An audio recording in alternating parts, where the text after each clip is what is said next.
There's a reason you feel restless, even when life seems fine. A reason why love, comfort, and even happiness sometimes feel off. Because something deeper in you is still hungry, something no one taught you how to name. We've been told that the good life is the easy life, that if we find love, earn enough money, stay out of trouble, we'll be fulfilled. But if that's true, why do so many men, even those who've made it, still feel hollow?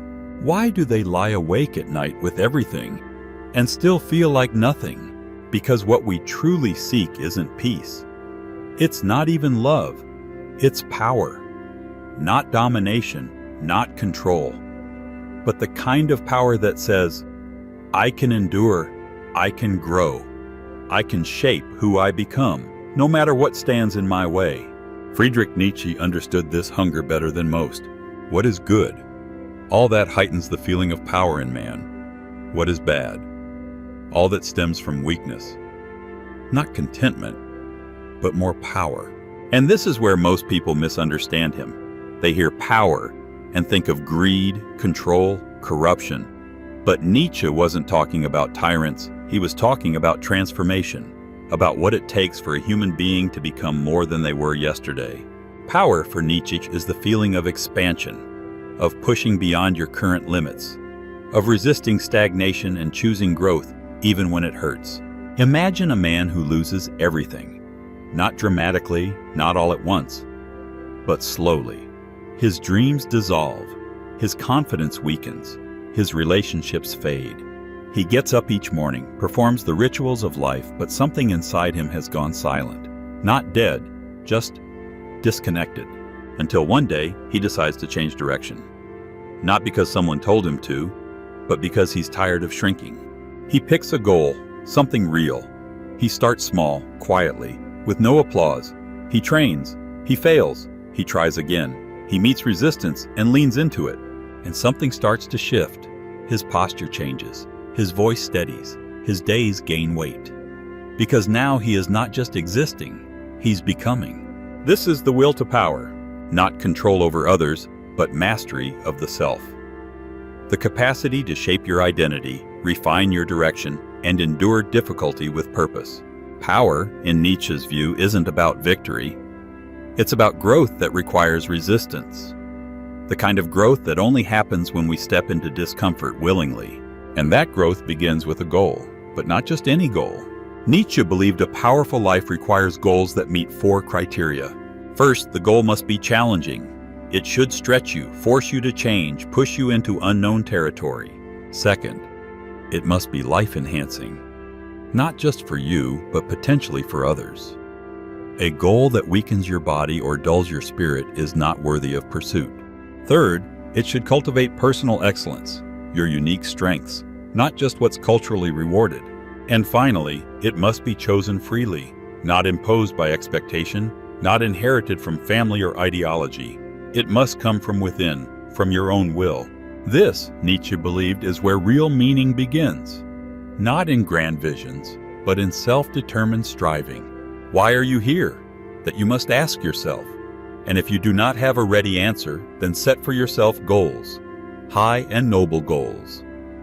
Nietzsche, unpublished note. We often wait for meaning to arrive. But Nietzsche flipped the script. Meaning doesn't arrive, it's forged. Through resistance, through failure, through self-overcoming. And when you pursue a goal aligned with your will, the obstacles you face take on a new meaning. Setbacks are no longer just painful. They're invitations to grow, to stretch, to elevate your relationship with suffering. You begin to realize that suffering, properly understood, is not a punishment, it's a pathway. In the modern world, we're constantly taught to avoid pain, to seek ease. But ease does not grow us, only resistance does. That's why Nietzsche wrote, "Joy is only a symptom of the feeling of attained power. One does not strive for joy. Joy accompanies.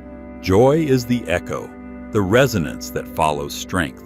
And strength is born not in escape, but in effort." Power, then, is not something you get. It's something you build, moment by moment, choice by choice, and always against resistance. Nietzsche believed this cycle of striving, struggling, and surpassing, what he called Selbstüberwindung, or self-overcoming, was the essence of a meaningful life. Not a destination, not a final victory, but a continual, upward movement. A dance with discomfort. Power is transition to a higher level, a self-overcoming. The point to my life is my growth and strengthening, not merely expanding, but ascending. John Richardson, Nietzsche's values. But let's be honest, this path isn't glamorous. In real life, it looks like getting up at 5 a.m. when no one's watching. It looks like hearing no 100 times and choosing to keep going. It looks like rebuilding after failure, again and again, without bitterness. It looks like the ordinary man who loses his job, his confidence, his sense of self, and still finds a way to reinvent. To not just survive, but emerge sharper, more centered, more dangerous in the best possible way. We mistake comfort for success, but comfort is just stasis in disguise. A man may have everything and still rot from the inside, if he's not growing, not stretching, not resisting. Nietzsche saw this disease of comfort creeping into modern life. The idolization of safety, the sedation of ambition, the cult of contentment. But contentment, he warned, is not virtue, it is decay with a pretty face. Not contentment, but more power. Not peace, but a striving toward a higher form. Nietzsche, the will to power. Look at modern culture. We praise ease. We reward passivity. We over-pathologize discomfort, calling it trauma when it may just be resistance begging to be faced. But a life without friction is a life without fire. And a man without fire is not alive. He is compliant. This is why Nietzsche rejected the moral systems that told men to be good by being obedient. He saw them not as virtuous, but as weapons wielded by the weak to control the strong. The will of the weak to represent some form of superiority. Their instinct for devious paths to tyranny over the healthy, where can this not be discovered? Nietzsche, genealogy of morality. Strength in this view becomes a threat. Ambition is framed as arrogance.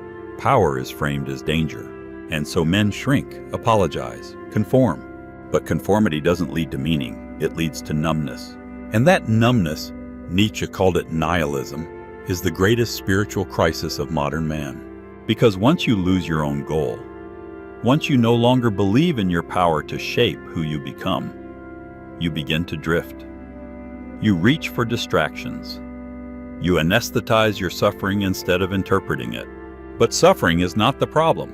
Meaninglessness is. Man does not repudiate suffering. He desires it, so long as it has meaning. The meaninglessness of suffering, not suffering itself, was the curse. Nietzsche, on the genealogy of morality. So how do we break the curse? By reclaiming our will, by resisting what weakens us, not because suffering is noble, but because overcoming it is what makes us strong. Because on the other side of resistance is not perfection, but presence. Clarity, the sense that your suffering had a shape, that your pain wasn't wasted. And then joy appears, not because you pursued it, but because you transcended what you were. You did the thing you thought would break you, and it didn't. And now, you're no longer who you were. This is the kind of power Nietzsche admired. Not the kind that conquers others, but the kind that transforms you from within. If this power is real, and it is, then why aren't more men seeking it?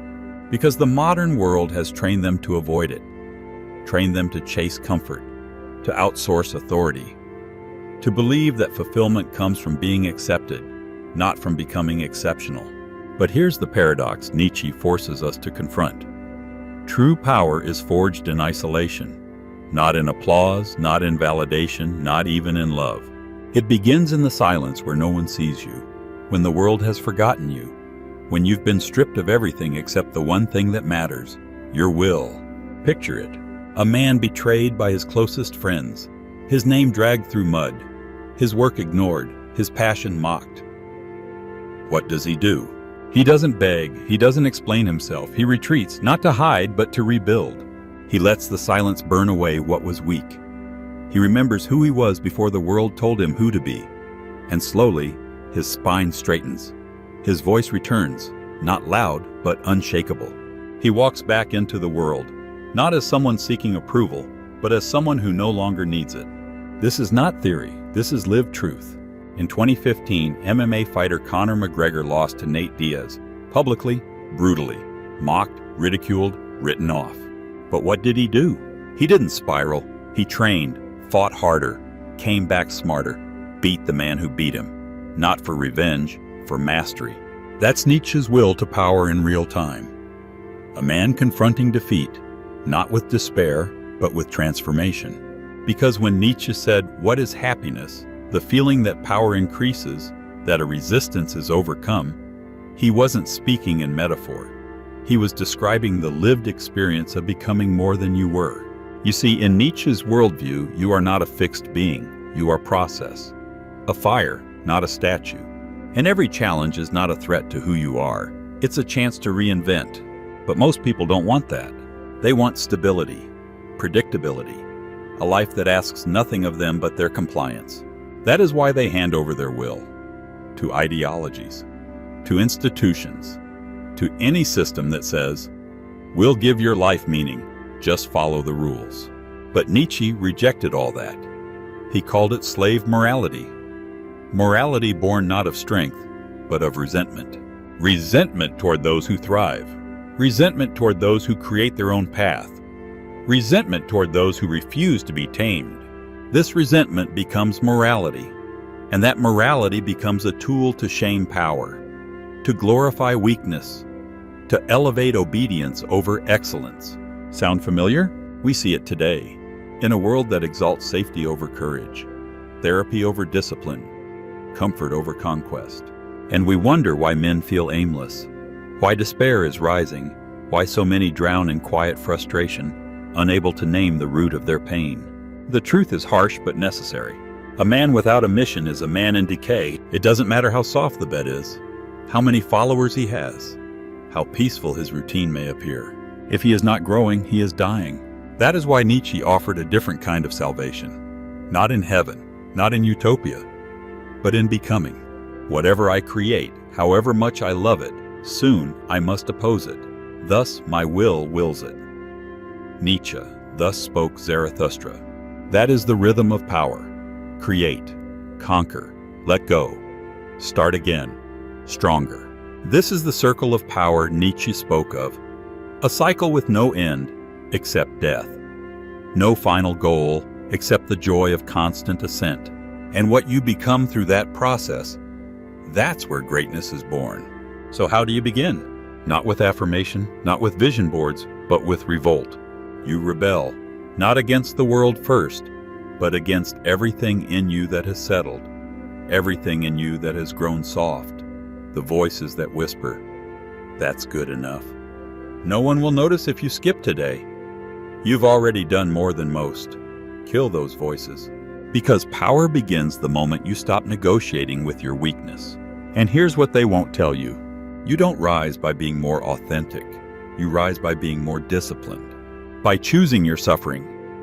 By aiming so high that failure is inevitable at first, but also irrelevant.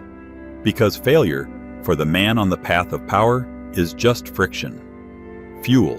We've created a culture where pain is a pathology, where discipline is toxic, where the man who demands more of himself is called obsessive, aggressive, even dangerous. But that's because he is, and that's the point. The world should be unsettled by a man who has freed himself, because he can't be controlled, can't be shamed, can't be bought. Nietzsche knew this.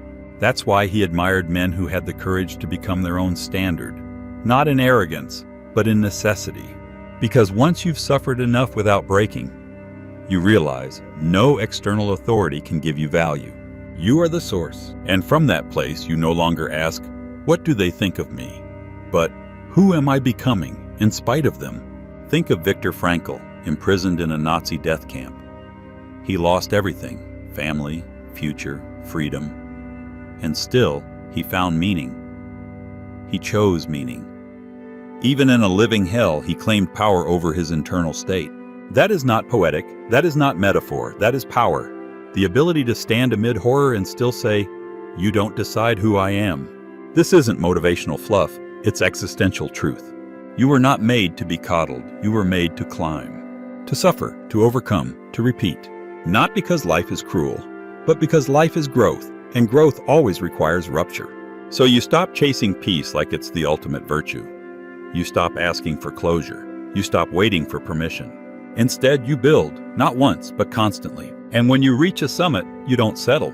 You burn the flag and set your sights higher. Because the man who truly lives the will to power knows there is no arrival, only ascent.